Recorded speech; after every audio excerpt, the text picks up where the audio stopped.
Sabi nga sa Ingles, you become what you eat. Nagiging ikaw daw yung kinakain mo.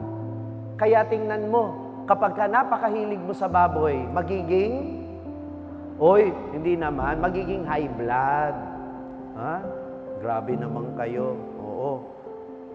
Kapag mahilig ka sa isda, baka ikaw ay maging, anong sirena? Ha?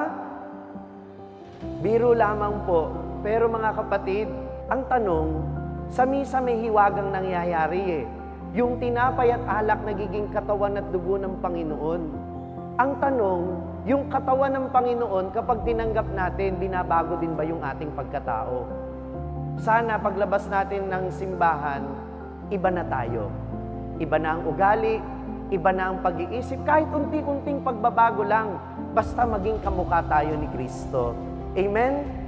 Kaya sana sa pagtanggap natin ng banal na komunyon, yun ang maalala natin. Si Jesus nakikipag-isa sa atin upang tayo ay makipag-isa sa Kanya. Tayo'y nagkakaisa bilang pamayanan upang sama-sama maipakita natin ang mukha ni Jesus sa mundo.